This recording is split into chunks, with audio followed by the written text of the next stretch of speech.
name is Caitlin. What I wanted to talk about is what Jesus says in the Bible. He says, do not love the world or the things that are in the world. If anybody love the world, the love of the Father is not in him. So 1 John 2:15-17 says, love not the world, neither the things that are in the world. If any man love the world, the love of the Father is not in him. For all that is in the world, the lust, so keyword lust, of the flesh, and the lust of the eyes. So we're talking about lust and then the eyes.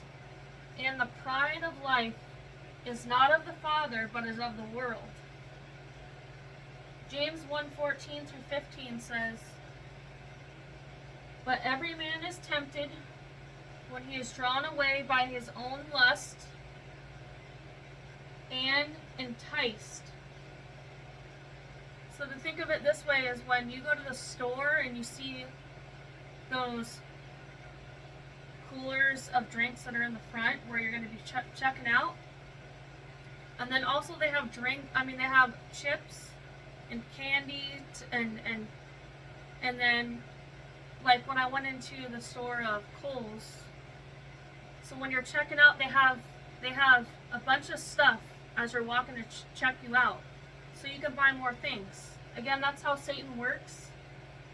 It's when you're drawn away of your own lust, which the lust is of the eyes. The lust is of the eyes, and then you get enticed. So Satan's trying to beguile you and lure you to indulge in lustful behavior. Then it says, then when lust hath conceived, it brings forth sin. And sin, when it is finished, it brings forth death, equals hell. So Colossians 3:5 says, mortify therefore your members which are upon the earth, fornication, uncleanness, inordinate affection, evil consumptuous, and covetousness. See keyword and covetousness, which is idolatry. Idolatry. So what this is telling you here is that when you long for what other people have, that is idolatry. And even when I was telling you how Satan works, when he beguiles you, wants to entice you into buying things that you don't need or things that you don't that God doesn't want you to do. It's the lust of the eyes, and at the end of the day, that's called idolatry, and it goes against God's commandments. So anything you love in this world is considered idolatry in God's eyes. So you have movies, celebrities, actors, video gaming, console gaming, sports, hobbies, football, vacations, clothes shopping, makeup. So these are all things that I feel is idolatry because it goes against God. It's not the will of the Father, but it's your own will of idolatry and how you want to live your life. What we see in the world today is all about selfishness and what I want to do. And it's not about how can I please God today, or how can I do the will of the Father. Again, Jesus is trying to tell you that everything in this world is not of the Father, but it's of the world. And the world passeth away, and the lust thereof. So again, you can't serve God and also be a friend with the world. Because Jesus says friendship with the world is enmity with God. All that is in the world, the lust of the eyes and the pride of life, is not of the Father, but is of the world. And again, people in the world, like I said, they watch TV, they go on vacations, they watch their favorite sports shows, they do video gaming. All people do is just go buy clothes, and they worry about the latest things with technology, the latest cars, the latest houses.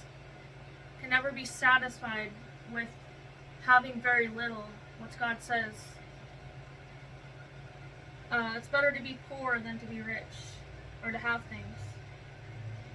So the American dream is to raise a family, to have a good job, to own a home, and to live in the world. So that's what everybody wants today, is to go to school, to get the latest career, to make the best money, so they can buy the latest, the biggest house, so they can, indulge in the flesh more than be following of God. So God's dream is to stop sinning, to go and make disciples. And I don't believe that God intends people to bring children into this world.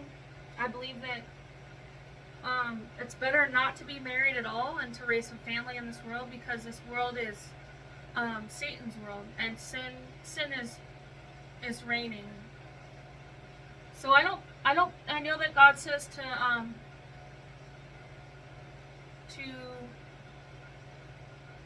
I can't remember the verse where it says, but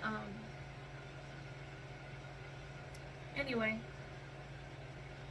So don't get married. It's better to be married to God and to be not to be married. And then God wants us to save the lost and to come out of the world. So as you can see, God's intentions for how we're supposed to be living our life are very different from the world's interpretations of how they want to live their life and their needs and wants. Again, Jesus said, "Go therefore and make disciples and baptize them in the name of the Father and the Son." And go and make disciples. He asks you to stop sinning and to come out of this world, and not to be a friendship with the world. And I believe that idolatry is one of the main sins that I think that is working through the flesh of man.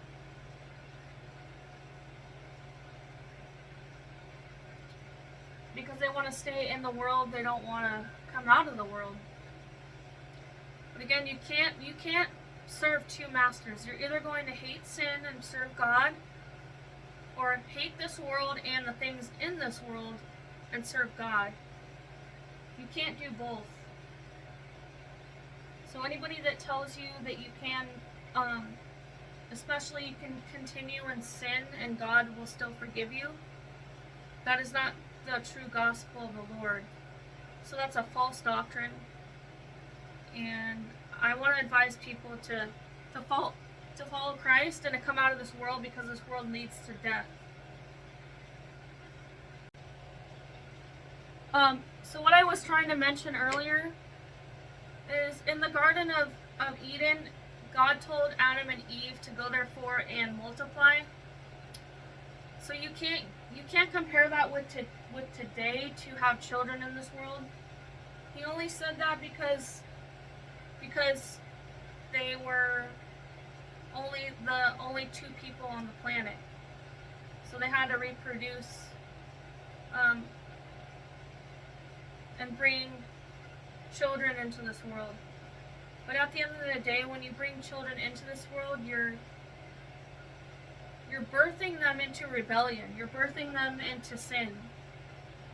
As we know that children are innocent when they come out of the womb, so they're not filled with sin. But again, as they grow older, they start getting enticed to live in sin, which I don't recommend. I think that people need to be single and to not to be married, but be married to God. and not to bring children in this world,